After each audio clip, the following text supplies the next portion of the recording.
আসসালামু আলাইকুম রহমতুল্লাহ। তোমরা কেমন আছো সবাই? আশা করছি মহান আল্লাহর অশেষ রহমতে বেশ ভালো আছো। তোমরা অনেকে আমাকে সালাম দিয়েছো। ওয়ালাইকুম আসসালাম রহমতুল্লাহ। শুরু হচ্ছে আমাদের আরও একটি নতুন দিন, ডে 7। চলছে 20 দিনের রাইটিং জার্নি। যারা লেগে আছো চুম্বকের মতো, যারা নিতে চাও এই কোর্সের মূল রসদ, ইনশাল্লাহ অবশ্যই তুমি সেটা পাবে। কারণ আল্লাহ স্পষ্ট করেই বলে দিয়েছেন, একজন বান্দা মন থেকে যেটা চায় সেটাই সে পেয়ে যায়। আমি যদি তোমাকে জিজ্ঞাসা করি, এই তো আজকে 7ম দিন, এই 7ম দিন ধরে তুমি আমার সঙ্গে যে লেগে আছো, সেটা কাকে দেখানোর জন্য? নিজেকে সমৃদ্ধ করার জন্য নাকি কারো প্ররোচনায়? যদি নিজের কারণে নিজেকে সমৃদ্ধ করার জন্য হয়ে থাকে, আমি বিশ্বাস করি তুমি অবশ্যই অনেক দূরে এগোতে পারো। কারণ যে জেগে ওঠে, যে নিজের জন্য পথ চলে, যাকে কেউ তাড়া করে না পেছন থেকে, অন্যকে দেখানোর জন্য কাউকে চলতে হয় না, সে নিশ্চিত ভালো কোনো গন্তব্যে পৌঁছাবে, এটাই স্বাভাবিক। সো আমি তোমাদের প্রত্যেকের জন্য দোয়া করি, যারা নিজের গরজে নিজের কারণে নিজেকে সমৃদ্ধ করার জন্য এই কোর্সটার সঙ্গে যুক্ত হয়েছ। আমরা চলতে চাই আরও ইনশাল্লাহ কিছুটা দিন। চলছে 20 দিনের রাইটিং জার্নি। ইনশাল্লাহ 20 দিনের তোমাদের শুনবো নতুন কথা। আচ্ছা, আলোচনার শুরুতে আমি একটা কমন প্রশ্ন করতে চাই। তোমরা সময়কে কি মূল্যায়ন করো? তোমরা কি সময়কে দাম দাও? তোমরা কি জানো প্রতিটা ঘন্টার কত মূল্য?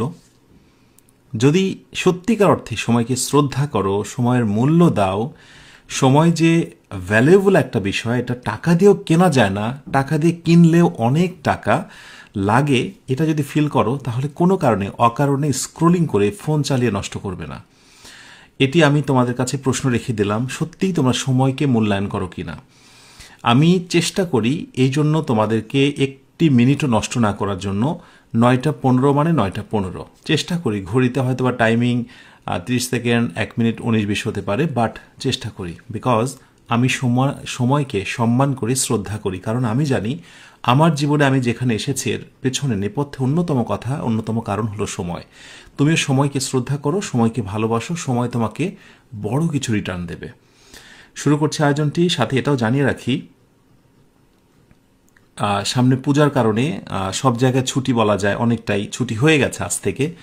তো যার কারণে দেখা যাচ্ছে যে যে যার মতো বাড়িতেও গেছে, কিন্তু নাছোড় বান্দারা বাড়িতে যায়নি। এরা কিন্তু মেসে থেকে গেছে বা অন্য কোথাও যেখানে থাকে, যে না এই কোর্সটা আমি শেষ করব, কারণ বাসায় গেলে তো আর ওভাবে হবে না। তো আশা করছি যারা নেক নিয়তে লেগে আছো চুম্বকের মতো, এখান থেকে ভালো কোনো রসদ নেবে। আর একটি বিষয় তোমাদেরকে বলবো, তোমরা সর্বদাই কৃতজ্ঞ হতে শিখবে। শিক্ষকের প্রতি, শিক্ষক যা দিচ্ছেন তার প্রতি, শিক্ষকের কথা, তার উত্তর দেওয়ার ক্ষেত্রে কৃতজ্ঞ। সব ব্যাপারে যদি কৃতজ্ঞ হও, তোমার শেখার মধ্যে, তোমার জ্ঞানের মধ্যে অনেক বারাকা আসবে। আমি তোমাদের প্রত্যেকের জন্য দোয়া করি, এবং আমার সঙ্গে যারা লেগে আছো তোমরা প্রত্যেকে যেন আমার কৃতজ্ঞ স্টুডেন্ট হও, কৃতজ্ঞ শিক্ষার্থী হও, এটি তোমাদের জন্য দোয়া। তাহলে চলো শুরু করি আজকের আয়োজন। ডে 7। আমরা দেখতে দেখতে ডে 7 এসে হাজির হলাম। ডে 7-এর যে টপিক বা যেই বিষয়টা নিয়ে কথা বলবো, সেটি হচ্ছে টেন্স অ্যান্ড মিনিংফুল নেগেটিভস। অর্থাৎ আজও আমরা একটা প্যাসেজ ট্রান্সলেশন এখানে নিয়ে আসবো, free hand writing and word function বইয়ের। এটা 4র্থ নাম্বার ট্রান্সলেশনটা। এইটার এক এক করে আমরা লাইন দেব, কিন্তু এখান থেকে আমরা যে মজার জিনিসটা শিখবো সেটি হচ্ছে টেন্স আইডেন্টিফিকেশন। অর্থাৎ একটা সেন্টেন্সকে আমরা 3টা ভাগে বিভক্ত করে ফেলবো। আমরা কখনো প্রেজেন্ট করব, সেটা পাস্ট করলে কেমন হয় দেখব, ফিউচার করলে কেমন হয় সেটাও দেখব। আর তার সাথে মজার একটা জিনিস দেখব, যে বাক্যগুলোকে কিভাবে নেগেটিভ করা যায়। নেগেটিভ মানে ওই রকম নেগেটিভ না যে simply am not, is not, are not, অথবা do not, does not, did not. এইরকম নেগেটিভ তো প্রথমত করবই, প্লাস এর পাশাপাশি আমরা একটা স্ট্রং অ্যান্ড ক্রিয়েটিভ নেগেটিভ করব। হ্যাঁ, যেটা হচ্ছে আমাদের একটা রাইটিংয়ের ক্ষেত্রে খুব বেশি গুরুত্বপূর্ণ বিষয় এটা। অর্থাৎ এই স্ট্রং নেগেটিভ সেন্টেন্স মেকিংয়ের ফলে একটা সাধারণ বাক্য অসাধারণ হয়ে যায়। মানে নাকে যখন আমরা হা করি, দেন ইটস ইমপ্রেসিভ। কথাটা অবশ্যই মনে রাখবে। নো যখন আমরা ইয়েস করে ফেলি, অর্থাৎ একটা নাকে যখন আমরা হা বানাই, ব্যাপারটা তখন ইমপ্রেসিভ এবং খুব আকর্ষণীয় হয়। এমনই বাক্যগুলো আজকে দেখব বা করা শিখব, যে সাধারণ বাক্য সেটাকে না দিয়ে আমরা প্রকাশ করব, কিন্তু অর্থটা আবার ওই আগের মতোই ফিরে আসবে। আর এটা রাইটিংয়ের ক্ষেত্রে জানা খুব খুব বেশি গুরুত্বপূর্ণ বিষয়। এবং সব শেষে আমি ছোট্ট একটা গল্পও লিখে দেখাবো যে তোমরা যদি সাদামাঠা ভাবে গল্পটা লেখো কেমন হবে, আর সেটাই যদি আমরা একটু প্রফেশনাল ওয়েতে, সৃজনশীল ওয়েতে লিখি তাহলে সেটা কেমন হবে, এবং একজন পরীক্ষক সেই লেখাটাকে কিভাবে মূল্যায়ন করবে, এই বিষয়টাও সবার শেষে দেখবো ইনশাআল্লাহ। তো শুরুতে আমরা অ্যাজ ইউজুয়াল হোমওয়ার্কটা নিয়ে নিই। ওকে, এই হলো চ্যাপ্টার 1, সেই জায়গাটাই মানে সেটাই রয়েছে হোমওয়ার্কে, শুধুমাত্র নাম্বারগুলো চেঞ্জ হচ্ছে। আজকে আমরা দেখব কত থেকে 61 থেকে 80 পর্যন্ত। হ্যাঁ, 61 থেকে 80 দেখবো আমরা ডেরিভেটিভস। হ্যাঁ, এখান থেকে শুরু হবে এই যে 61 নাম্বার। দেখো অ্যাডভান্সমেন্ট, অ্যাডভান্সড, অ্যাডভার্ব নেই, এভাবে করে পড়বে। তারপরে উচ্চারণটা দেখবে, বাংলা অর্থ, ইংরেজি সেন্টেন্স এবং তার বাংলা অর্থ। এইভাবে করে তুমি 61 থেকে 80 পর্যন্ত বারবার পড়বে। এটা সংখ্যা আমি কতবার বলি? 20 বার। দয়া করে এই হোমওয়ার্কগুলো পড়া বাদ দিও না। তুমি ভোকাবুলারি শিখবে না, ভোকাবুলারির স্টক তোমার ভালো থাকবে না, অথচ তুমি ফ্রি হ্যান্ড রাইটিংয়ে দক্ষ হবে, তুমি কোনো টপিকের উপরে লিখতে পারবে, কোনোভাবে সম্ভব নয়। যার কারণে একই সাথে আমাদের আলোচনা চলছে একদিকে, অন্যদিকে মুখস্থ অংশগুলো দেওয়া থাকছে। আর মুখস্থর ক্ষেত্রে আমরা অভিনব যে পন্থার কথা বলেছি, কখনোই মুখস্থ করব এটি আমাদের মূল কথা হবে না। আমাদের মূল কথা, মূল ভাবনাই হলো বারবার পড়ব, এবং এটা সংখ্যা হবে 20 বার। 61 থেকে 80 পর্যন্ত আমি 20 বার রিভিশনের মতো করে পড়ব। আর পরবর্তীতে কাজে লাগবে কিনা সেটা দেখা যাবে, তোমাকে এখন মনে রাখতে হবে না, এত পড়ছি মনে থাকবে তো। আরেকটি বিষয়, যখনই আমাদের 100 ভোকাবুলারিজ হয়ে যাবে লিস্ট, 100টা হয়ে গেলেই কিন্তু আমরা প্রথম থেকে 100 পর্যন্ত আবার রিভিশন করব। হ্যাঁ, সেটা কিভাবে রিভিশন করব সেটা আমি দেখাবো তোমাদের, টেনশনের কোনো কারণ নেই। ব্যাস, এই হচ্ছে 61 থেকে তোমার 80 পর্যন্ত। 61 থেকে 80 পর্যন্ত, এই হচ্ছে 80 পর্যন্ত। তো একটি বিষয় বলি তোমাদের, অনেকে হয়তো বা হোমওয়ার্ক ঠিকঠাক মতো করছো না, বা আমার কথা অনুযায়ী চলছো না, আমি সেটা টের পাচ্ছি। কারণ যখন আমি পোস্ট করছি যে আজকের হোমওয়ার্ক তোমাদের কাদের কমপ্লিট হয়েছে বা একটু বলো, তখন অনেকে রেসপন্স করছো, অনেকে করছো না। দ্যাট মিনস অনেকেই হয়তো বা পড়ছো না। তোমাদের বলে রাখি, কখনোই হয়তো বা এই দিনগুলো আর ফিরে আসবে না। নতুন করে ফ্রি হ্যান্ড রাইটিং শেখার জন্য আবার একটা কোর্সে ভর্তি হবে, আরেকজন শিক্ষক, আরেকজন মেন্টর তোমাকে উপদেশ দিবেন, সেই প্রতীক্ষায় বসে থাকবে, বা তিনি তোমার জন্য এক বিশাল আশীর্বাদ নিয়ে আসবেন, দৈববাণীতে তুমি একেবারে অসাধারণ কিছু হয়ে যাবে। প্লিজ দয়া করে এটি ভেবো না। আর জীবনে আমাদের এত সময় কোথায় যে বারবার নতুন কোর্স করব, বারবার নতুন করে নিজেকে নিয়ে ভাববো, নতুন করে স্বপ্ন দেখব নিজেকে পরিবর্তনের। এত সময় নেই আমাদের হাতে, আমাদের সময় অতি অল্প। বিকজ একটি টার্গেটের পর কিন্তু আরেকটা টার্গেট আমাদের ফিল আপ করতে হয়। এখন হয়তোবা তুমি ফ্রি হ্যান্ড রাইটিংয়ে দক্ষ হচ্ছ, এরপর জব প্রিপারেশনে যাবে, অ্যাডমিশন পরীক্ষা দেবে, অথবা একাডেমিকে তুমি একটা ভালো পারফরমেন্স করতে চাইছো, সেগুলো তো নেক্সট টার্গেট। তাহলে একসাথে সবগুলোকে মিক্স আপ করে তোমার এই জার্নিটাকে তুমি এত বেশি ভারী করছো কেন? এখনও সময় আছে, খুব বেশি সিরিয়াস হও। আমি যা পড়া দিই, দিনে 2-3 ঘন্টা পড়লেই মোটামুটি এনাফ হয়ে যায়। আমার ক্লাস, তার সঙ্গে 2 ঘন্টা, 1 ঘন্টা ক্লাস, 2 ঘন্টা স্টাডি বা আমার যে হোমওয়ার্কগুলো, দ্যাটস অল। দয়া করে কন্টিনিউ করো। আচ্ছা, এবার আমরা আমাদের মূল আয়োজনটায় ফিরে যাই। তাহলে প্রথম নাম্বার যে বাক্যটা আছে সেটা একটু আমরা দেখব। হ্যাঁ, এই কৌশলটা হয়তোবা তোমরা অনেক পরে শিখতে, কিন্তু আমি আগেই শিখিয়ে দিচ্ছি, কারণ আমি চাই অন্যান্য কৌশল আমি যখন আবার শুরু করব, আর এর ভেতরে তোমরা ফ্রি হ্যান্ড রাইটিং যে বইটা নিয়েছো সেইটাতে যে প্যাসেজ ট্রান্সলেশন রয়েছে সেইগুলো যেন ধারাবাহিকভাবে আমার দেওয়া মেথড অনুযায়ী তোমরা সেগুলো অ্যাপ্লাই করতে পারো। দেখো, আজ 7 এই দিন পর্যন্ত প্রায় 4টা ক্যাটাগরি, 4টা ধরনে আমি তোমাদের প্রতিটা সেন্টেন্সকে পড়ার আমি কৌশল দেখিয়েছি। সেই কৌশলগুলো কিন্তু তোমার অ্যাপ্লাই করতে হবে যখন বই দেখে তুমি পড়বে। আর আমি এরপর, অর্থাৎ ডে 8-এ আর একটা প্যাসেজ নিয়ে নতুন একটা কৌশল বলবো। এরপর প্যাসেজের এই ব্যাপারটা চলে যাবে, আসবে নতুন একটা সিস্টেম, নতুন কিছু জানার ক্ষেত্রে, ফ্রি হ্যান্ড রাইটিংয়ে দক্ষ হবার ক্ষেত্রে। ঠিক আছে, সাথে থাকো, দেখতে পাবে। আচ্ছা, তাহলে বাক্যটা দেখি। একটি রুটিন কিছু নিয়মের নাম। তো নর্মালি হচ্ছে একটি রুটিন, সো আর রুটিন হয় নিয়মের নাম, এই হয় কথাটা উজ্জ্ব রয়েছে। সো আর রুটিন ইজ একটি কিছু নিয়মের নাম, the name of some rules, বারবার অপের ব্যবহার খেয়াল করো, কিছু নিয়ম এর নাম, কিছু নিয়ম এর নাম। আচ্ছা, এবার আমরা যেটা করব, এই বাক্যটাকে 3টা টেন্সে রূপান্তর করব। আমি এখানে সরাসরি কপি নিলাম, এখান থেকে আমি নিচে নিয়ে আসলাম। আমি খেয়াল করো ওই সেম জিনিসটা কিন্তু আমি এখানে আবার নিয়ে চলে আসলাম, ঠিক আছে? এবার কি করব, আমি টেন্সের জায়গাটা একটু পরিবর্তন করব। আর রুটিন ইজ, তোমরা কি ধরতে পারছো এটা কোন টেন্স? এটা প্রেজেন্ট টেন্স এবং প্রেজেন্ট ইনডিফিনিট। এম ইজ আর যদি একটাই ভার্ব হয় তাহলে সেটা ইনডিফিনিট। সো আমরা এটাকে যদি পাস্ট টেন্স করি আর রুটিন ওয়াজ হয়ে যাবে। আচ্ছা বলো তো, এটাকে যদি ফিউচার টেন্স করি তাহলে কি হবে? আর রুটিন উইল বি হবে। এভাবে করে যখনই তোমরা কোনো সেন্টেন্স পড়বে, এই প্যাসেজ ট্রান্সলেশনে যেগুলো রয়েছে প্রতিটাকেই 3টা টেন্সে রূপান্তর করবে, present simple, past simple and definitely future simple বা ফিউচার ইনডিফিনিট।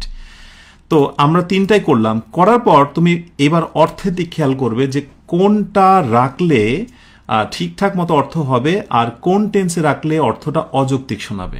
যেমন একটি রুটিন কিছু নিয়মের নাম, দেখো এটা সত্য কথা, সর্বদাই সত্য ঘটনা। তাহলে our routine is the name of some rules, এটা ঠিক আছে। কিন্তু আমি যদি বলি যে একটা রুটিন ছিল কিছু নিয়মের নাম, তাহলে কি কথাটা সঠিক হলো? একটা রুটিন সর্বদাই একটা নিয়মের নাম, সেটা আজকের সময়, আগামী সময়, সব সময়। সুতরাং এখানে পাস্ট টেন্সের ব্যবহার করাটা ভুল হবে। আমি যদি বলি our routine will be the name of some rules, অর্থাৎ একটা রুটিন হবে কিছু নিয়মের নাম, এটা ভুল হবে না কথাটা? একটা রুটিন হবে কেন? অলরেডি এটা সত্য কথা যে যদি তুমি কোনো রুটিন বানাও, পড়াশোনার রুটিন, তাহলে কি সেখানে কিছু নিয়ম চলে আসে, কখন ঘুম থেকে উঠবে, কখন ঘুমোবে, কখন গোসল, কখন নামাজ। সো এটা অবশ্যই the name of some rules. তার মানে আমরা দেখতে পাচ্ছি যে আমরা 3টা টেন্সে লিখতে পারলেও মূলত ফ্রি হ্যান্ড রাইটিং এর সময় আমরা কোনোভাবেই এই ধরনের বাক্যগুলোকে পাস্ট টেন্স এবং ফিউচার টেন্সে লিখতে পারি না, লিখলে বাক্যটা অযৌক্তিক অর্থ দিয়ে ফেলবে। এটা আমাদেরকে চিহ্নিত করতে হবে, ঠিক আছে? সেই জায়গা থেকে আমরা কি করব, শুধুমাত্র ইজটা এখানে রেখে দেব। তার মানে বাকিটা হচ্ছে অযৌক্তিক, আমরা লিখবো বাট কেটে দেব। মনে থাকবে তোমাদের? আচ্ছা, এবার এই বাক্যটাকে আমরা নেগেটিভ করব। তো নেগেটিভ করা শিখি, সিম্পল নেগেটিভ। কেন শিখতে হবে? কারণ তুমি যদি বাক্যকে নেগেটিভ করতে না পারো তাহলে মনের ভাব যথাযথভাবে প্রকাশ করতে পারবে না। একটা প্যাসেজ হোক বা কোনো অনুচ্ছেদে যখন তুমি ইংরেজি করতে যাও, সেখানে যে সবগুলোই হাবোধক বাক্য থাকে তা নয়, সেখানে নাবোধক অনেক বাক্য থাকে। যে আমি যাই না, আমি খাই না, আমি নিই না, আমি মানি না, আমি দেখি না, এই না না যে ধ্বনিগুলো চলে আসে, সেই নেগেটিভটাকে আমরা এখন করা শিখবো। So our routine is not, simple কথা, যখন অ্যামিজার থাকে সেটা নেগেটিভের জন্য আমরা নট বসিয়ে দিই, জাস্ট এনাফ। বাট লক্ষ্য করে দেখো, আগের বাক্যের অর্থ যা ছিল পরের বাক্যের অর্থটা কিন্তু পরিবর্তন হয়ে গেছে। পরেরটাতে বলা হয়েছে যে একটা রুটিন কিছু নিয়মের নাম নয়। তাহলে কি ভুল হয়ে গেল না কথাটা? হ্যাঁ, তার মানে আমরা না ব্যবহার করতে পারি এই ধরনের বাক্যতে, তবে অন্য প্যাটার্নে, আর সেই প্যাটার্নটাই আমাকে শিখতে হবে। আমার কথাটা ভালো করে বোঝো, সব বাক্যকে আমরা না করতে পারবো, কিন্তু না করলে আসলে সেটা যৌক্তিক অর্থ হচ্ছে কিনা এটা কিন্তু খুবই গুরুত্বপূর্ণ বিষয়। কিন্তু কৌশলে যদি আমরা নাবোধক করি তাহলে অর্থটা আবার যৌক্তিক থাকবে। কিভাবে? চলো একটু দেখাই। আমি বললাম আর রুটিন ইজ, আমি একটু কৌশলে নাবোধক করছি, ইজ নাথিং বাট, চমৎকার একটা ফ্রেজ, নাথিং বাট, তারপরে বাকি যা আছে দিয়ে দাও, the name of some rules. তুমি কি জানো এই বাক্যটার অর্থ কি দাঁড়ালো? Our routine is nothing but, a nothing but the name of some rules, অর্থাৎ সুন্দর একটা অর্থ চলে আসছে এখানে। নর্মালি আমরা যে অর্থটা ভাবি, একটি রুটিন মানে একটা রুটিন আসলে কিছু নিয়ম ছাড়া আর কিছুই নয়। তাহলে অর্থটা কি আগের মতোই থাকলো না? আবার ভালো করে বোঝো, একটা রুটিন মূলত কিছু নিয়ম ছাড়া কিছুই নয়, তার মানে হলো একটি রুটিন কিছু নিয়মেরই তো নাম। তাহলে আমরা কৌশলে নেগেটিভ করে ফেললাম, কিন্তু অর্থটা আগের মতোই থাকলো। এই যে না সূচক তুমি একটি কথা লিখলে কিন্তু অর্থটা মূলত হ্যাঁ সূচক, এটি তোমার লেখাটাকে অন্য লেভেলে নিয়ে যাবে।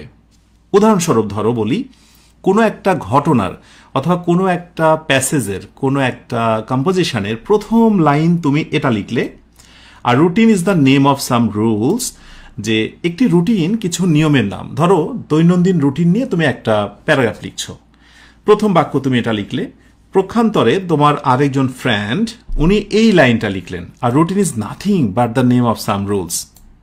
তুমি একজন পরীক্ষক, বলো তো কোন বাক্যটা দেখে তুমি ইমপ্রেস হবে?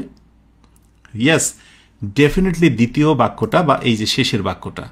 তার মানে কিছু কিছু ক্ষেত্রে আমরা না সূচক কথাগুলোকেও অনেক স্ট্যান্ডার্ড লেভেলে নিয়ে যেতে পারি। একটা প্রফেশনাল রাইটিংয়ের ক্ষেত্রে এক দক্ষ হাতের লেখা ফুটে ওঠে মূলত এই ধরনের সেন্টেন্স দেখে। সো এটাই মূলত আমরা আজকে দেখব। ঠিক আছে, এটাও একটা কৌশল আমাদের সাধারণ লেখাকে অসাধারণ লেখা করার, একটি সাধারণ লেখাকে অনন্য মাত্রায় নিয়ে যাওয়ার এটা একটা মাধ্যম। ব্যাস, এরপরে দেখব আমরা 2 নাম্বার সেন্টেন্স। 2 নাম্বার সেন্টেন্স দেখো, অনেক কাজের মাঝে রুটিন মাফিক জীবন হয় সাজানো গোছানো জীবন। তাহলে অনেক কাজের মাঝে, বই যখন পড়বে দেখবে ভেঙে ভেঙে সুন্দর করে বলা হয়েছে কতটুকুর বাংলা কি। এখানে আমরা ওই আলোচনায় আসবো না। In the midst of a lot of works, অর্থাৎ অনেক কাজ এর মাঝে। এখানেও ঠিক একইভাবে অপের ক্ষেত্রে অর্থ ডান দিক থেকে বাম দিক আসছে। তাহলে অনেক কাজের মাঝে রুটিন মাফিক জীবন বা রুটিন জীবন, our routine life is a tidy life, অর্থাৎ খুবই সাজানো গোছানো জীবন। আমরা নেগেটিভ করব। তো নেগেটিভটা হচ্ছে বেসিকলি যেখানে ভার্ব আছে সেই জায়গাটায়। তা আমি ডট ডট দিয়ে দিলাম, আমি এইটুকু আমি লিখবো না, আমি এইটুকু নিয়ে আসবো। ঠিক আছে, নিয়ে আসার পর ইজের জায়গায় আমরা জাস্ট নট দিয়ে দেব। এটা সিম্পল নট হলো, সরি আমার একটু মিস্টেক হয়েছে। আমরা তো এটা টেন্স চেঞ্জ করব, তাই না? তাহলে আগে টেন্সটা চেঞ্জ করি। তাহলে ইজ আর টাইডি লাইফ, এটা হচ্ছে প্রেজেন্ট টেন্স। এটা যদি পাস্ট টেন্স করি তাহলে ওয়াজ আর টাইডি লাইফ। এটা যদি ফিউচার টেন্স করি ইনডিফিনিট তাহলে will be our tidy life. এবার দেখি তো অর্থ করে কোনটা অযৌক্তিক সেগুলোকে ফেলে দেব আমরা। তাহলে রুটিন মাফিক জীবন হয় সাজানো গোছানো জীবন। রুটিন মাফিক জীবন ছিল সাজানো গোছানো জীবন, বলতেই পারি রুটিন মাফিক জীবন হবে সাজানো গোছানো জীবন। বাহ, প্রতিটাই আমরা বলতে পারি। তার মানে এই ধরনের বাক্যগুলোকে আমরা 3টা টেন্সে লিখতে পারি, যেমনটা আমার প্রয়োজন হবে যেখানে সেইটা আমি লিখব। কিন্তু এই যে প্রথম নাম্বার যে বাক্যটা দেখেছিলাম চিরন্তন সত্য টাইপের, ঘটনাটা একেবারে সত্য বর্ণনামূলক, ওগুলোকে প্রেজেন্টে রাখতে হবে। তাহলে আমি এখানে 3টা ফর্মে রেখে দিলাম। ওয়েল, এবার আমি নেগেটিভ করব। সো নেগেটিভের মানে কি? নেগেটিভ মানে ওই যে প্রথম অংশটুকু যা আছে তাই আমি রেখে দিলাম। এইবার সবগুলোর পর আমি নট লাগাবো। নটটা কোথায় দেব? দেখো, যদি ইজ থাকে তাহলে সরাসরি এরপরেই not, our routine life is not our tidy life. যদি ওয়াজ থাকে তাহলে নট। কিন্তু যদি একসাথে কম্পাউন্ড এইরকম থাকে উইল বি, তাহলে নটটা কোথায় লাগাবো? বি এর আগে। ঠিক আছে, যদি অক্সিলারি ভার্বের পরে নট। সিম্পল কথা হলো যে যে সেন্টেন্সে একটাই ভার্ব মেন ভার্ব হয়ে যায় সেখানে আমরা কিন্তু নটটা তার পরে বসাই। বাট ফিউচার টেন্সের ক্ষেত্রে উইল বি, মেন ভার্ব কোনটা? বি, উইল এর মাঝখানে বসে। এগুলো না প্র্যাকটিস করে শিখতে হয়। অনেকে একটু ঘাড় বাঁকা করে বলতে পারে আমি নট এখানে দেবো না, আমি নট স্যার এখানে দেব। কার কি হবে? Will be not. নো, হবে না, এগুলো শিখতে হবে। সো মেইন ভার্ব ঠিক তার আগে। So a routine life is not অথবা was not অথবা will not be a tidy life. Strong আমরা যখন কোনো এটাকে নেগেটিভ করতে চাই তাহলে সেটা কি হবে? স্ট্রং একটা নেগেটিভ করব, অর্থটা আবার আগেটা ফিরে আসবে। সো আমরা ফার্স্টেই ডট ডট টুকু নিয়ে ফেলবো যা আছে তাই। তাহলে ডট ডট নেওয়ার পর ভালো করে খেয়াল রাখো, আমি লিখছি আর রুটিন লাইফ, আমি একটা দিয়ে করি, আর রুটিন লাইফ ইজ আমি নেভার ইউজ করতে পারি। ও ভালো কথা, আমি আজকের ক্লাসটা শেষ করেই তোমাদের সাপোর্টিং নোট 7-এ আমি দেখাবো যে কোন শব্দগুলো দিয়ে, বিশেষ করে কোন ফ্রেজগুলো দিয়ে সাধারণত ফ্রি হ্যান্ড রাইটিংয়ে একটা বাক্যকে নেগেটিভ করা যায় এবং নেগেটিভ করলে বাক্যগুলো অনন্য পর্যায়ে চলে যায়। সেগুলো আমি একটা লিস্ট দিয়ে দেবো উদাহরণ সহ। ঠিক আছে, সেখানে দেখে নিও, সাপোর্টিং নোট হিসেবে অ্যাপ এবং ওয়েবসাইটে পেয়ে যাবে। আচ্ছা, our routine life is never কি বলবো? Our tidy life. LIF life, tidy লাইফের জায়গাতে হ্যাঁ আমি একটা আন দিয়ে দেব। তো our routine life is never an untidy life, অর্থাৎ বলা হচ্ছে যে রুটিন লাইফ কখনোই একেবারে অগোছালো হতে পারে না। তার মানে রুটিন মাফিক জীবনই হয় সাজানো গোছানো জীবন। দেখো ঘুরের কিন্তু অন্য অর্থ চলে এসেছে, লক্ষ্য করো এখানে আমি নেভার দিয়ে না করেছি, বাট মূল যে শব্দটা ছিল তার আমি বিপরীত একটা শব্দ তৈরি করলাম। তুমি এভাবেও লিখতে পারো বিকল্প ধারায়, right? So our routine life is never an untidy life. ব্যাস, এরপর নেক্সট নাম্বার 3, সময়ের কাজ সময় শেষ করার ক্ষেত্রে রুটিনের গুরুত্ব অপরিসীম। সময়ের কাজ সময়ের শেষ করার ক্ষেত্রে দ্য ইম্পর্টেন্স অফ রুটিনের গুরুত্ব কি ক্ষেত্রে?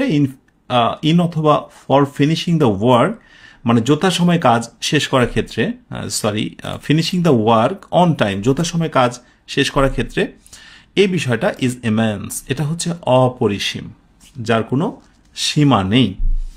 আমরা আগে টেন্সটাকে একটু কনভার্ট করি।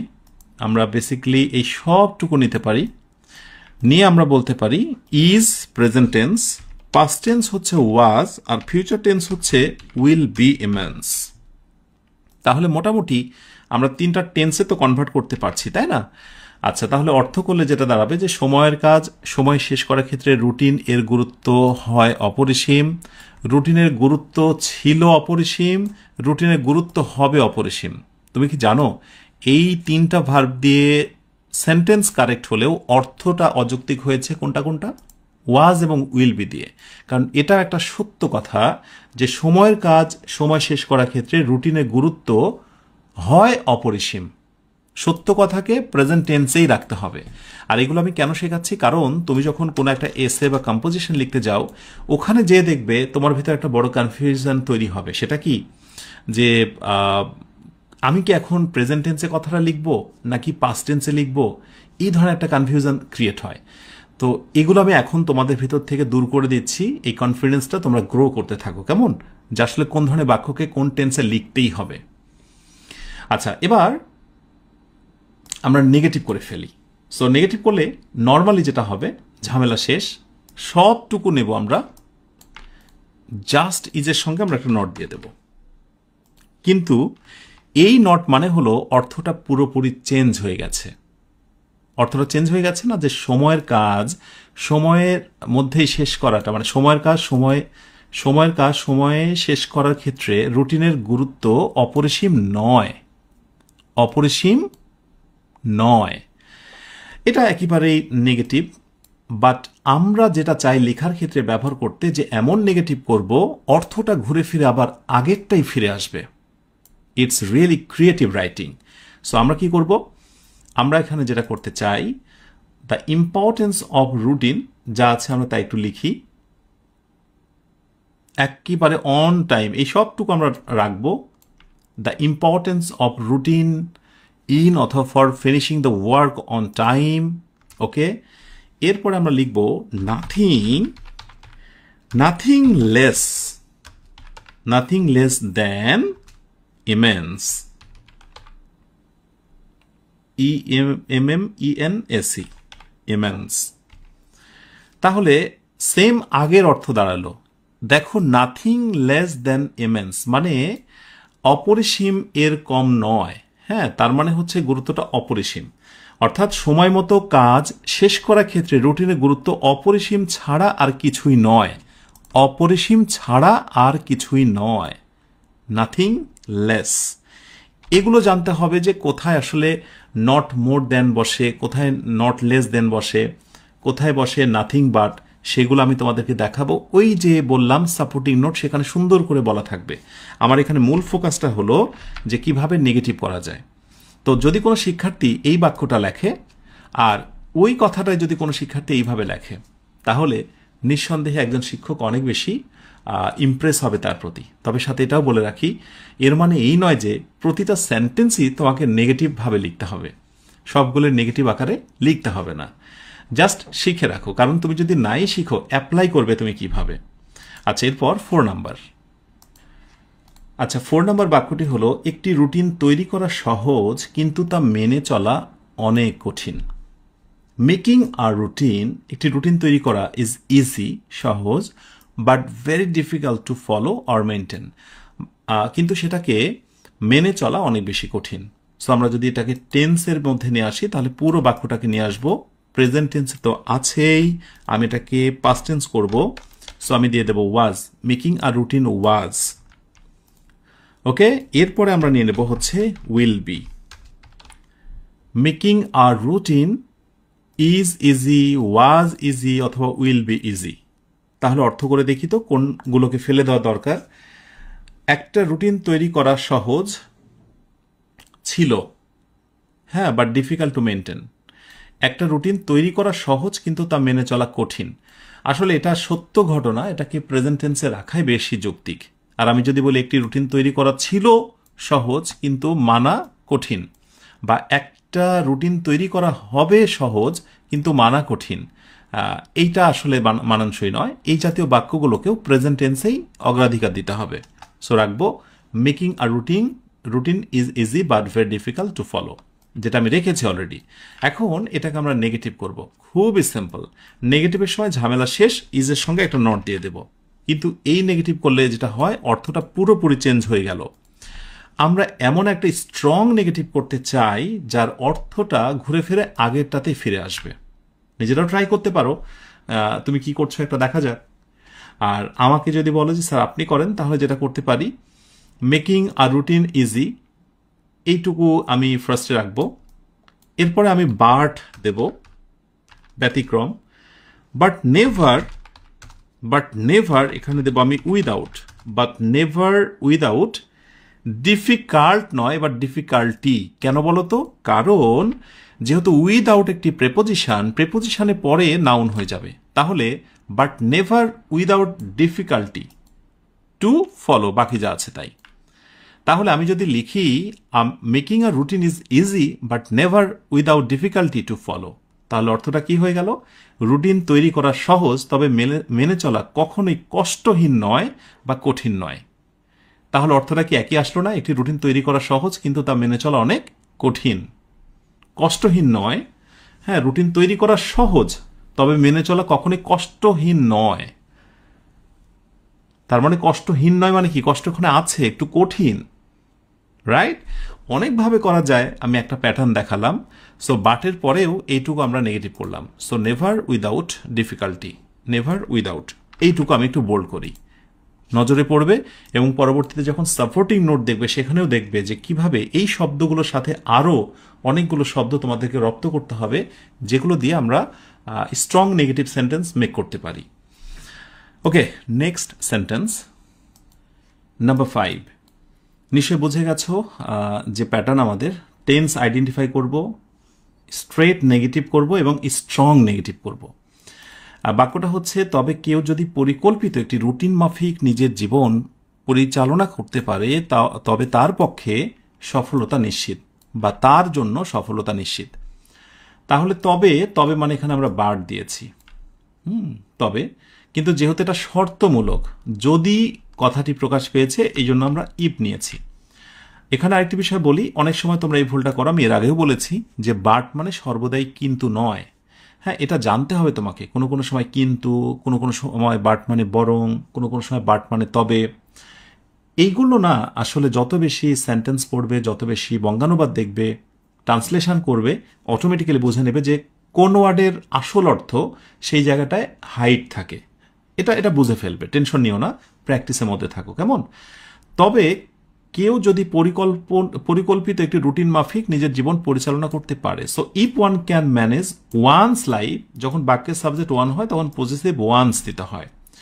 So if one can manage one's life according to a plan routine, অর্থাৎ পরিকল্পিত রুটিন অনুযায়ী, success is certain for him বা হার, তাহলে তার জন্য, এখানে হিম বা হার বলা হয়েছে ছেলে অথবা মেয়ে, এই অর্থে যে তার জন্য সফলতা নিশ্চিত। আমরা কি করব? টেন্স পরিবর্তন করব।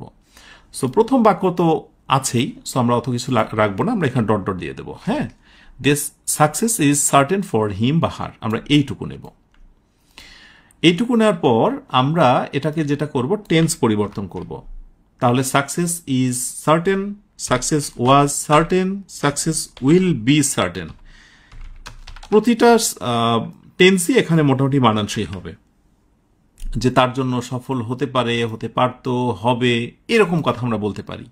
নেগেটিভ করব কিভাবে? খুবই সিম্পল। আমরা প্রথম অংশটুকু রাখবো, জাস্ট যেহেতু এখানে বি ভার্ব আছে আমরা নেগেটিভ করব। সাকসেস ইজ নট, অথবা হচ্ছে ওয়াজ নট, অথবা নট কোথায় বসবে এবার বলো। এবার আত্মবিশ্বাস এসে গেছে, তুমি দেখো এই যে মাঝখানে বসবে এটা তুমি অলরেডি জেনে গেছো। একটু একটু করে আত্মবিশ্বাস গ্যাদার হচ্ছে তোমার ভিতরে, এটাই হচ্ছে মূল কাজ। ওয়েল, এবার আমরা বাক্যটাকে স্ট্রং নেগেটিভ করে ফেলি, অর্থটা যেন আগেরটা ফিরে আসে। সো পুরো বাক্যর প্রথম অংশটুকু আমরা নিই আগে, এটুকু নিই। এইটুকু নেওয়ার পর আমরা কি করতে পারি, নিজেরাও ট্রাই করতে পারো। সাকসেস, পরের অংশটুকু, success is never, success is never certain, বা মূল যে শব্দটা থাকবে তার হচ্ছে বিপরীত শব্দ আনসার্টেন। তোমরা মনে করে দেখো, এর আগে কিন্তু আমি এরকম ভাবে নেভার দিয়ে টাইডি থেকে আনটাইডি করেছিলাম প্রথমটায়। ঠিক একইভাবে যখন নেভার শব্দটি দেওয়া হয় তখন মূল কি ওয়ার্ডের মূলত বিপরীত শব্দটি ইউজ করতে হয়, সার্টেন থেকে আনসার্টেন, রাইট? এরপরে বাকি যা আছে তাই for him, so for him বসিয়ে দিলাম। ওকে, সো আগেরটুকু যা আছে তাই, এই হচ্ছে নেভার, আনসার্টেন।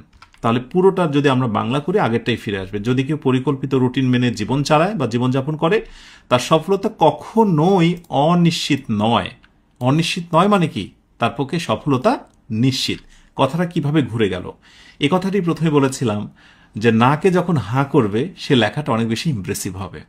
শিখে রাখো, লেখাতে অ্যাপ্লাই করতে পারবে, এবং যখনই প্র্যাকটিস করতে যাবে ফ্রি হ্যান্ড রাইটিং বই থেকে বা অন্য কোনো জায়গা ট্রান্সলেশন, মাথায় যেন অবশ্যই এই কয়েকটা জিনিস কাজে দেয়, যে দেখি বাক্যের আমি টেন্স নির্ণয় করতে পারছি কিনা, বা তিনটা টেন্সে আমি বিভক্ত করতে পারছি কিনা, বাক্যটাকে আমি একেবারে স্ট্রেট নেগেটিভ করতে পারছি কিনা, এবার বাক্যটাকে আমি স্ট্রং নেগেটিভ বা ক্রিয়েটিভ যে নেগেটিভ সেই ধরনের বাক্য তৈরি করতে পারছি কিনা, যার অর্থটা আগেরটাতে ফিরে আসবে। যদি পারো তাহলে তুমি একটা বাক্য নিয়ে খেলতে পারছো, একটা সেন্টেন্স নিয়ে খেলা শুরু করেছো, তখনই তো মজাটা শুরু হবে।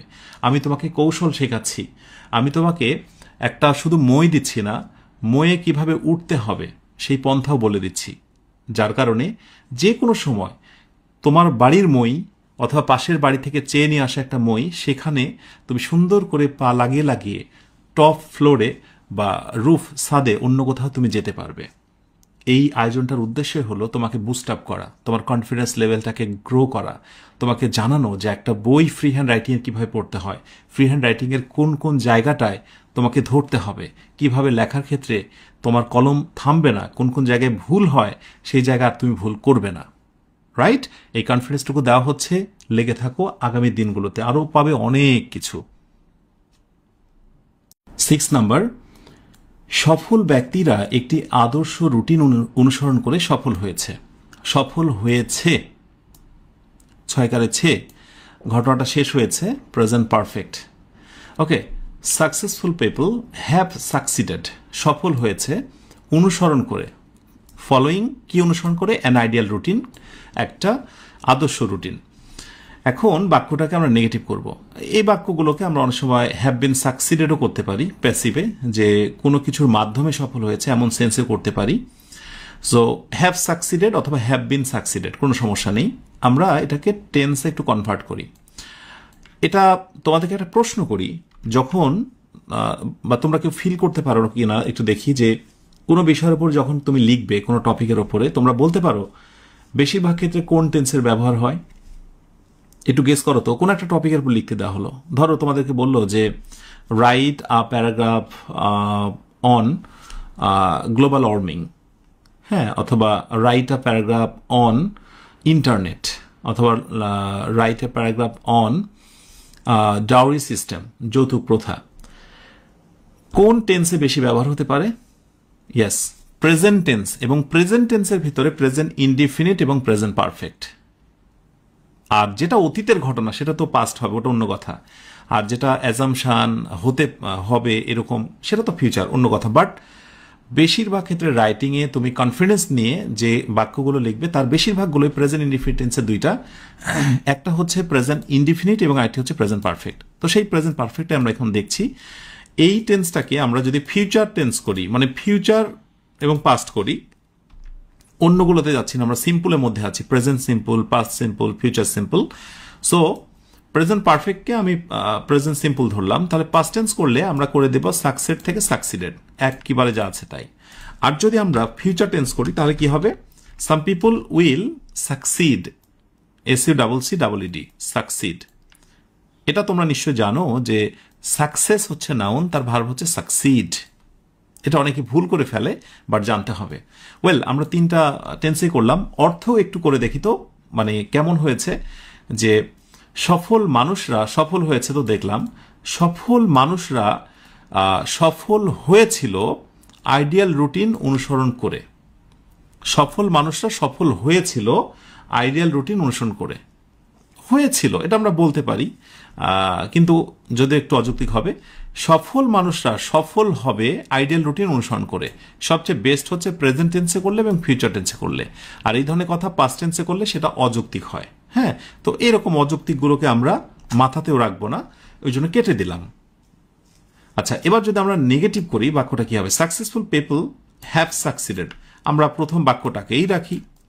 So successful people have succeeded, so এখানে হয়ে যাবে হ্যাভ নট সাকসিডেড, মানে সফল মানুষরা সফল হয়নি একটা আদর্শ রুটিন অনুসরণ করে। অর্থ পুরোটাই চেঞ্জ হয়ে গেল প্রথম বাক্য থেকে, যা একেবারে অপ্রত্যাশিত। কিন্তু আমি এমন একটা নেগেটিভ করতে চাই, অর্থ চেঞ্জ হবে না। ট্রাই করো দেখি আমার সাথে। তাহলে সাম পিপল আমি বলতে পারি, বললাম আমি হ্যাভ নেব, হ্যাভ নট। সাকসিডের জায়গাতে দেব আমি কি বলতো, ফেইল, FAILED, ফেইল্ড। কিছু মানুষ অবশ্যই ব্যর্থ হয়নি।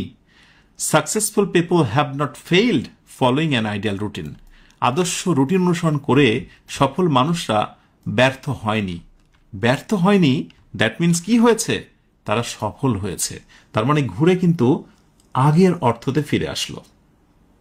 ইয়েস, যারা গেস করছো এবং দেখো অলরেডি প্রথম দিকে একটু বোরিং মনে হচ্ছিল কি শিখছি, খুব কঠিন, কিন্তু এখন তোমরা ধরে ফেলেছো, ও আচ্ছা, আপনি একটা বাক্য দেবেন বা আমরা একটা বাক্য পড়বো, সেই বাক্যর আগে টেন্সটা ধরে ফেলবো, তিনটা টেন্সে আমরা রূপান্তর করব, সেটাকে দেখি নেগেটিভ পড়তে পারছি কিনা ট্রাই করব, এবং দেখব যে অন্য কোনো বিকল্প ধারায় নেগেটিভ পড়তে পারি কিনা যেটার অর্থ ঘুরে আবার আগেরটায় চলে আসবে।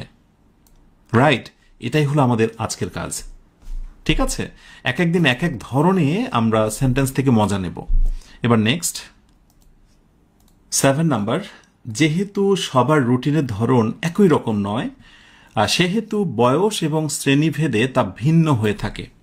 যেহেতু সেহেতু তার মানে এটা হচ্ছে কমপ্লেক্স সেন্টেন্স। কমপ্লেক্স সেন্টেন্সগুলো যখন কোনো বাক্য হয় আর কি কমপ্লেক্স সেন্টেন্স দিয়ে, সেটা একটু বলবো যে অ্যাডভান্স লেভেলের সেন্টেন্স। এগুলো তোমরা প্রথমত ব্যবহার করবে না, খুব প্রয়োজন হয়ে গেলে তখন ব্যবহার তো করবেই, কারণ এখানে যেহেতু দুইটা বাক্য, তুমি কমপ্লেক্স না করেও তো এই মুহূর্তে পারছো না। আচ্ছা, তাহলে আমরা টেন্স পরিবর্তনের কথায় যখন আসব, যে টেন্স পরিবর্তনের ক্ষেত্রে আমরা কি করব, আমরা কি দুই পাশে চেঞ্জ করব নাকি এক পাশে? অবশ্যই এটা গুরুত্বপূর্ণ কথা। যখন কমপ্লেক্স সেন্টেন্স হবে তখন অবশ্যই দুই পাশে টেন্স করতে হবে, না হলে তো অর্থ নষ্ট হয়ে যাবে। হ্যাঁ, since the type of routine for all are not similar, আমরা টেন্সে আসি, তাহলে এখানে আর করতে পারি, এখানে ওয়ার করতে পারি, এখানে আমরা উইল বি করতে পারি। উইল বি যদি করি আমরা, তাহলে নটটা তখন কিন্তু এই পাশে চলে আসবে। নিশ্চয়ই তোমরা এর আগ থেকে দেখেছো এইভাবে।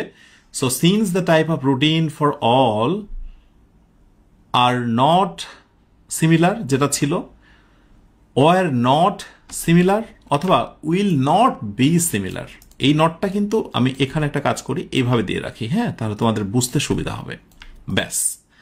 হ্যাঁ, so are not, were not, অথবা will not be similar, will not be similar. পরবর্তীতে যে অংশটুকু আছে, they vary by age and class.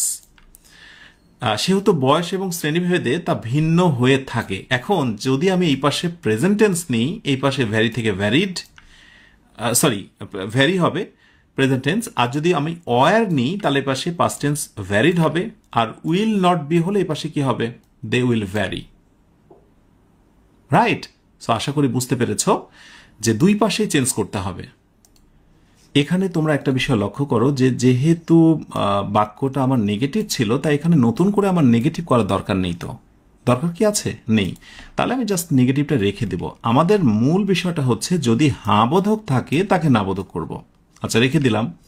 এবার স্ট্রং নেগেটিভের ক্ষেত্রে দেখো আমরা নেগেটিভ শব্দটা অন্যভাবে ব্যবহার করতে পারি। যেমন আমরা এই কথাটা রাখতে পারি যে since the types of routine for all কি দিতে পারি, অল আর নেভার, একটু নেভার নেগেটিভ দিয়ে নেভার সিমিলার, মানে নট সিমিলার জায়গাতে আমি জাস্ট দিলাম হচ্ছে নেভার সিমিলার। এইভাবে আমি একটু চেঞ্জ করতে পারি, যদিও এই বাক্যটা ওইভাবে চেঞ্জ করার দরকার নেই। তারপরে বাকি যা আছে তাই, they vary by age and class. ব্যাস, তাহলে অর্থটা কেমন থাকলো আমরা একটু দেখি। এই বাক্যটা since the types of routines for all are never similar, all are never similar, they vary by age and class. যেহেতু সবার রুটিনের ধরন কখনোই এক নয়, তাই তা বয়স এবং শ্রেণীভেদে ভিন্ন। হ্যাঁ, একই রকম নয়, কখনোই এক নয়, কাছাকাছি অর্থ, বাট এইভাবে নেগেটিভ পড়তে আমরা পারি। ব্যাস, এটা একটু অন্য ধরনের, মানে অন্যগুলোর মতো এত সহজ মনে হলো না, বিকজ সবগুলো শব্দ আগে ছিল হাবোধক, কিন্তু এটা প্রথমেই ছিল না বোধক, এই জন্য হয়তো একটু অন্যরকম লেগেছে। এবার দেখব last sentence. Well, 8 number and last sentence. এই জন্য ভেবেচিন্তে সময় নিয়ে একটি রুটিন তৈরি করা উচিত। Therefore our routine should be made, তৈরি করা উচিত, মানে এটা প্যাসিভ ভয়েস হয়েছে, মডেলের পরে বি, মূল ভার্বে পাস্ট পার্টিসিপল, এটা প্যাসিভ। সো একটা রুটিন তৈরি করা যেতে পারে with thinking and having time, মানে সময় নিয়ে এবং ভেবে চিনতে। সো আমরা একটু টেন্সের জায়গা আসি। টেন্স পুরো বাক্যটা আমরা নেব, দেয়ারফরটা নিলাম না, ওটা তো থাকবেই আমরা জানি। সো ডট ডট দিলাম। শুড বি, এই জায়গাটায় আমরা ফিউচারের জন্য শুধু নিতে পারি, যে will have to be made, মানে ফিউচারের জন্য। এগুলোর আসলে টেন্স পরিবর্তনের প্রসঙ্গটা আসবে না, যখন মডাল ভার্ব থাকবে সেখানে modal verb is enough. So অন্যান্য ক্ষেত্রে যেমন হচ্ছে মূল ভার্ব হিসেবে বি ভার্ব থাকছে বা মেইন ভার্ব, তখন আমরা ওগুলোকে প্রেজেন্ট, পাস্ট বা ফিউচার টেন্স করছি বা সেটা যৌক্তিক। কিন্তু যদি মডাল ভার্ব থাকে সেইখানে তো আর টেন্স পরিবর্তনের বিষয়টা এসে যায় না, বা সেটা পরিবর্তন করতে পারলেই আমি অনেক কিছু জানি বা জানি না, এমনটাও নয়। ঠিক আছে, এটা একটু মনে রেখো যে মডাল ভার্ব জাস্ট অর্থের জন্য আসবে, তৈরি করা উচিত, হ্যাঁ, উচিতের জন্য শুড, আর অন্যের দ্বারা, সেই জন্য একটা বি মেড, প্যাসিভ ভয়েস। এবার যদি আমরা বাক্যটাকে নেগেটিভ করি, নেগেটিভ করলে কি হবে, আমরা একটু নেগেটিভ করি। আর রুটিন শুড নট বি, মনে রাখতে হবে যদি কোথাও মডাল ভার্ব এবং বি থাকে তাহলে নটের অবস্থানটা হবে মাঝখানে। কোথায় হবে? মাঝখানে। তাহলে মাঝখানে দিয়ে দিলাম আমরা শুড নট বি মেড। প্রেপোজিশনের জায়গায় বাকি যা আছে তাই রেখে দিলাম, যে should not be made with thinking and having. অর্থটা চেঞ্জ হয়ে গেল। অর্থটা কি হয়ে গেল দেখো, যে ভেবে চিনতে সময় নিয়ে না করলে রুটিন তৈরি করা উচিত নয়। হ্যাঁ, মানে ভেবে চিনতে সময় নিয়ে একটি রুটিন তৈরি করা উচিত নয়, একবার ডিরেক্টলি, যে should not be made with thinking and having. কিন্তু এই কথাটাই তোমরা একটু খেয়াল করো, জাস্ট দেখো, আমি এই কথাটাই একটু ঘুরিয়ে নেগেটিভ করে দেব, শুড নট বি মেড এইটুকু। এবার উইথের জায়গাতে উইদাউট, আমি উইদাউট দিয়ে দেব, without thinking and having time. তার মানে চিন্তা ভাবনা বা সময় না নিয়ে একটা রুটিন তৈরি করা উচিত নয়। তার মানে অবশ্যই ভেবে চিন্তা করতে হবে। জাস্ট উইথটাকে আমরা উইদাউট করে দিলাম। এখন যদি বলো স্যার কিভাবে বুঝবো আপনি এভাবে করছেন, এভাবে একটু একটু করে শিখতে হয়। আমি আমার জীবনে এভাবে একটা বাক্য পড়ার পর সেটাকে এভাবে আমি পোস্টমর্টেম করতাম, এভাবে আমি এক্স রে করতাম, এইভাবে আমি ইসিজি করতাম। বুঝতে পেরেছ? তার ভেতরের কল কবজা যা আছে আমি এইভাবে টেনে টেনে আন্ডারলাইন করে বুঝতাম। এতই সহজ, তুমি ফ্রি হ্যান্ড রাইটিংয়ে দক্ষ হবে, কিভাবে কিভাবে আকাশ থেকে এসে পড়ে শিখে নেবে না, কৌশল শিখতে হবে, সেগুলোকে অ্যাপ্লাই করতে হবে। সাথে এটাও বলে দিই, আজকে আমি তোমাদেরকে 20 দিনের জার্নিতে যে যে কৌশলগুলো শেখাবো, ট্রান্সলেশন, ফ্রি হ্যান্ড রাইটিং, বঙ্গানুবাদ, এগুলো না আমাকে বছরের পর বছর কয়েক যুগ ধরে শিখতে হয়েছে, কিন্তু তোমরা মাত্র কয়েক ঘন্টায় একটি শর্ট কোর্সে সেগুলো শিখতে পারছো। আমি জানি না সেগুলোকে তোমরা সঠিকভাবে কাজে লাগাবে কিনা।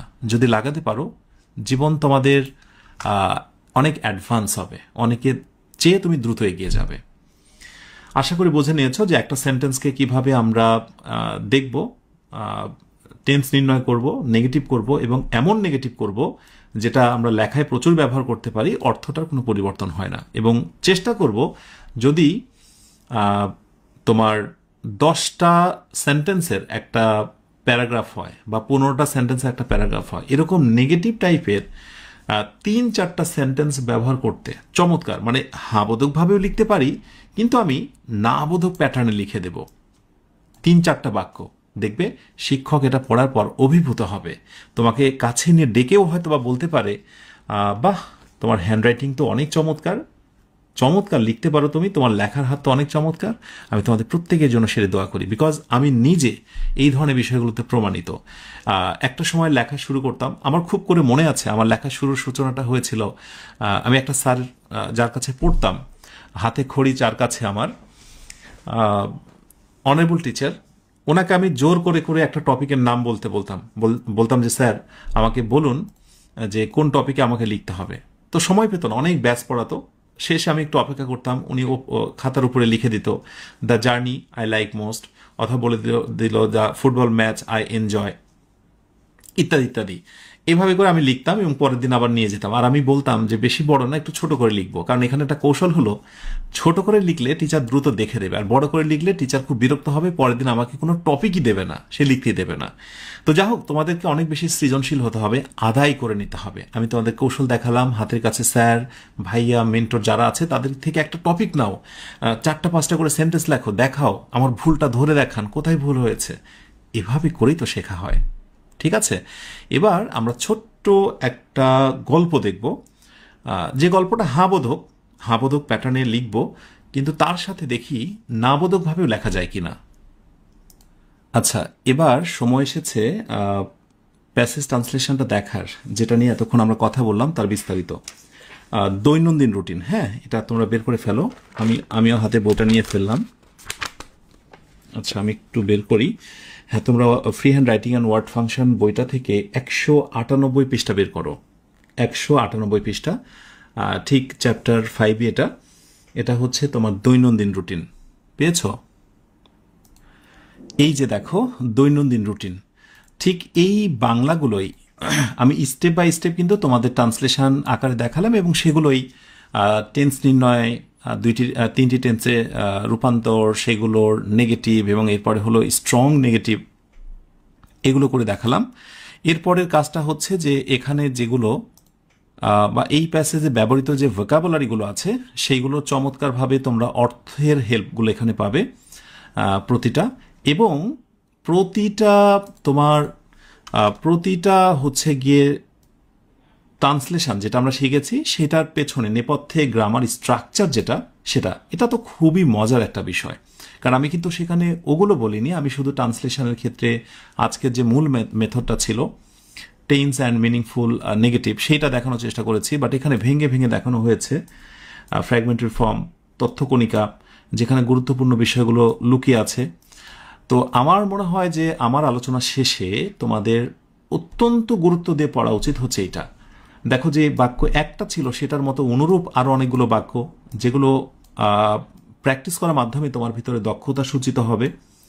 হ্যাঁ, এইভাবে করে আমার উপদেশ থাকবে, এই প্যাসেজ ট্রান্সলেশনটা 4 নাম্বারটা দৈনন্দিন যে রুটিন, এইটা 10 বার পড়বে, প্রথম থেকে শেষ পর্যন্ত 10 বার পড়বে। প্রথম 2 বার একবার পড়তে যেয়ে তোমার কাছে মনে হবে কত তথ্য বুঝি না, পরে 4-5 বারে মাথায় যে দেখবে বেশ ক্লিয়ার হয়েছে, 6-7 বারে মাথায় যে ভালো লাগা শুরু হয়েছে, এবং ইনশাআল্লাহ 9-10 বারের বেলায় যে দেখবে যে তুমি অনেক কিছু ক্লিয়ারলি বুঝে গেছো। যদিও বা না বোঝো, তাহলে এই টপিক থেকে কোন ধরনের প্রশ্নগুলো একজন মানুষকে করতে হয়, কোনগুলো জেনে নিতে হয়, সেইটা তো আবিষ্কার করবে। তাই দয়া করে অবশ্যই 10 বার তুমি যে পড়বে এটা নিয়ত করে ফেলো। আমার ক্লাসটি শেষ হলেই তুমি এটা শুরু করে দিবে, ঠিক আছে? আর তাহলে হোমওয়ার্ক কিন্তু দুইটা। প্রথমটা হচ্ছে ওয়ার্ড, ওই যে 61 থেকে 80 পর্যন্ত ডেরিভেটিভসগুলো, আর এই হচ্ছে আরেকটি হোমওয়ার্ক। ইনশাল্লাহ এভাবে করে আমাদের পড়াশোনা চলতে থাকবে। এখন আমরা যেটা দেখব, ছোট্ট একটা গল্প বাংলা, সেটাকে সাধারণ ভাষায় এবং নেগেটিভ করে অসাধারণ ভাষায় কিভাবে লেখা যায়। ওয়েল, এই হচ্ছে আমাদের লাস্ট স্লাইড। এখানে আমরা দেখব যে বাক্যগুলো আসলে কিভাবে নেগেটিভ করে ফেলা যায়।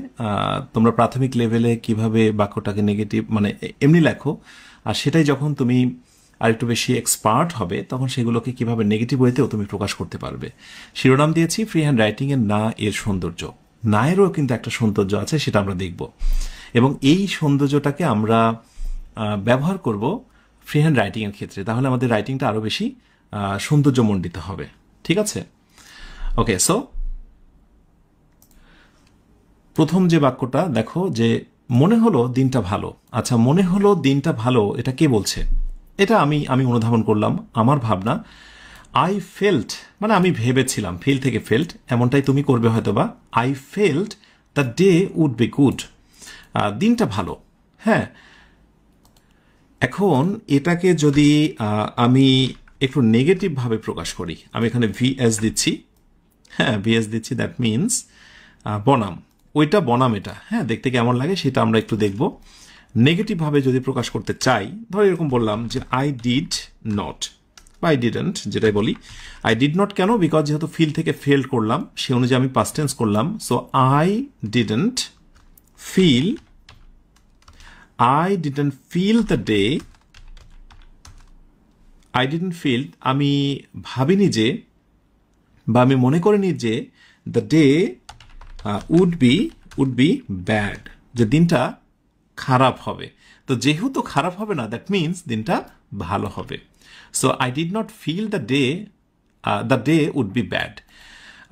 আমি কথাটাকে না করে বললাম, কিন্তু কথাটার অর্থ মূলত আগেরটাতে ফিরে গেল। তুমি হয়তো বা এভাবে লিখতে, এরপর থেকে মাঝে মাঝে এভাবেও ট্রাই করবে, একটু বাঁকা করে। হ্যাঁ, এটা খুব চমৎকার জিনিস।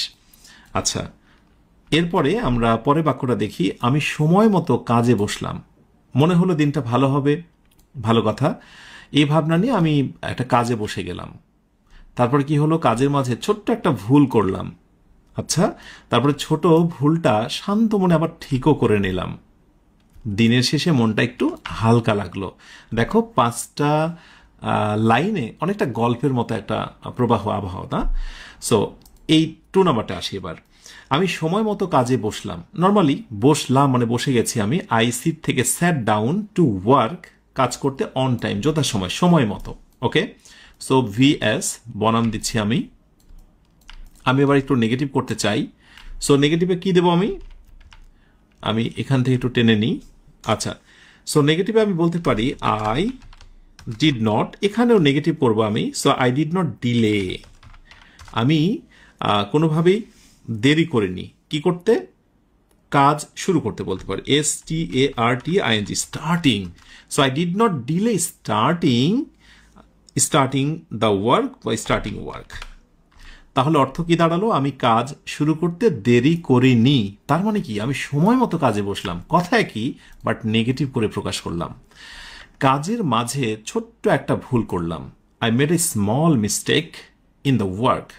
সো প্রক্ষান্তরে আমরা একটু নেগেটিভ করে দেখি এই কথাটাকে কিভাবে করতে পারি। আমার সাথে সাথে তোমরাও ট্রাই করতে পারো। হ্যাঁ, অনেকভাবে নেগেটিভ করা যায়, আপাতত একটা করি আমরা।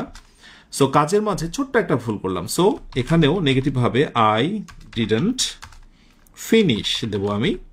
I didn't finish my task বা মাই ওয়ার্ক, যেহেতু ওখানে ওয়ার্ক আছে আমি মাই ওয়ার্কই নিলাম। Without making a small mistake, without making a small mistake.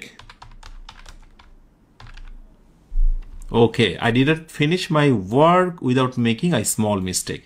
অর্থাৎ আমি ছোট্ট একটা ভুল না করে কাজ শেষ করিনি, তার মানে কাজের মাঝে ছোট্ট একটা ভুল আমি করেছিলাম। এবার আসো পরে বাক্যটা দেখি। ছোট ভুলটা শান্ত মনে ঠিক করলাম। আই কামলি, কামলি মানে শান্তভাবে, পিসফুলি, কামলি এরকম। সো আই কামলি ফিক্সড, আমি ঠিক করে ফেলেছিলাম দ্য স্মল মিস্টেক, সেই ছোট ভুলটা। তাহলে আমি এটাকে নেগেটিভে সুরে বলবো, বাট সেই কথাটাই ফিরে আসবে কিভাবে, ট্রাই করি আমরা। I didn't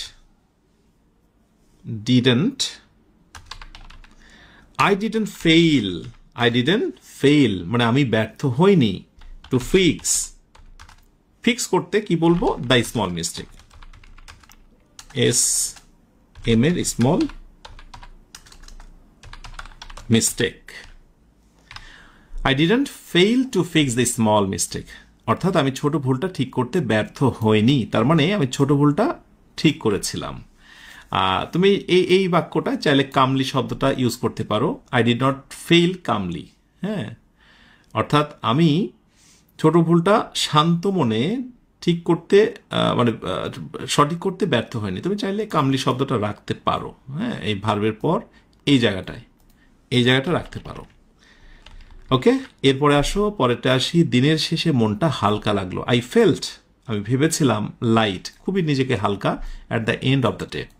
সো পরবর্তীতে কি নিতে পারি আমি বলবো যে এখানে একটু আলাদা করতে পারি, আমরা বলতে পারি মাই হার্ট, আমার মনটা, my heart was not heavy, খুব বেশি ভারী হয়ে গিয়েছিল না।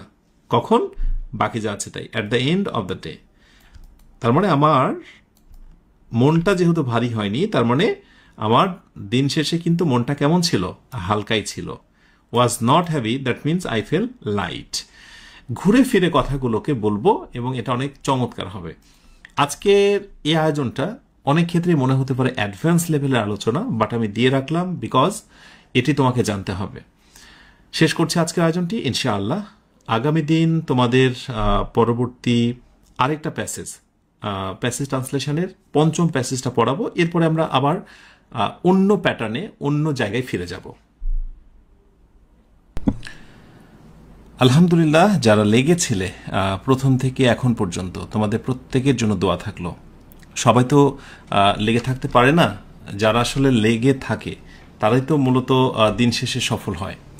তো আমি আশা করছি যে তোমরা লেগে থাকতে পেরেছ এবং দিন শেষে অবশ্যই তোমরা সফল হবে। তোমাদের এই জার্নিটা, বিশেষ করে 20 দিনের জার্নিটা, অনেক কিছু শেখার আছে। শুধু লেগে থাকলেই শিখতে পারবে, আর আমার দেওয়া হোমওয়ার্কগুলো পালন করতে পারলেই দ্যাটস এনাফ, কিছু নেই, আর কিছু লাগবে না, সব কিছু হয়ে যাবে। সো প্রতিদিন জাস্ট 3টা ঘন্টা সময় দাও, 3টা করে ঘন্টা সময় দাও 1 ঘন্টা ক্লাসের জন্য, আর 2 ঘন্টা হচ্ছে আমার দেওয়া হোমওয়ার্কগুলো, দ্যাটস এনাফ। ঠিক আছে, আলহামদুলিল্লাহ। আমরা সব শেষে লিখতে চাই, কি লিখতে চাই? এটি লেখার এক অন্যরকম একটা ভালো লাগা কাজ করে, যে 07 ইজ ডান।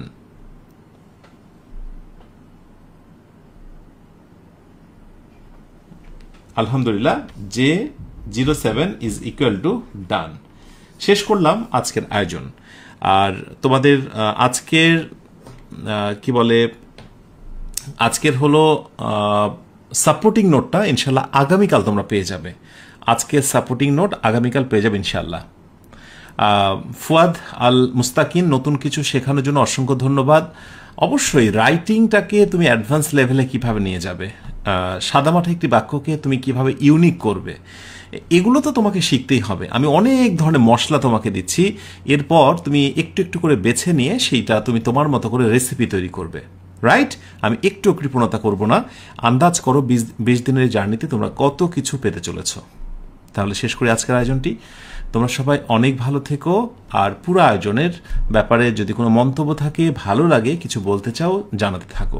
তোমাদের কমেন্টের দিকে নজর রেখে শেষ করছি আজকের আয়োজনটি।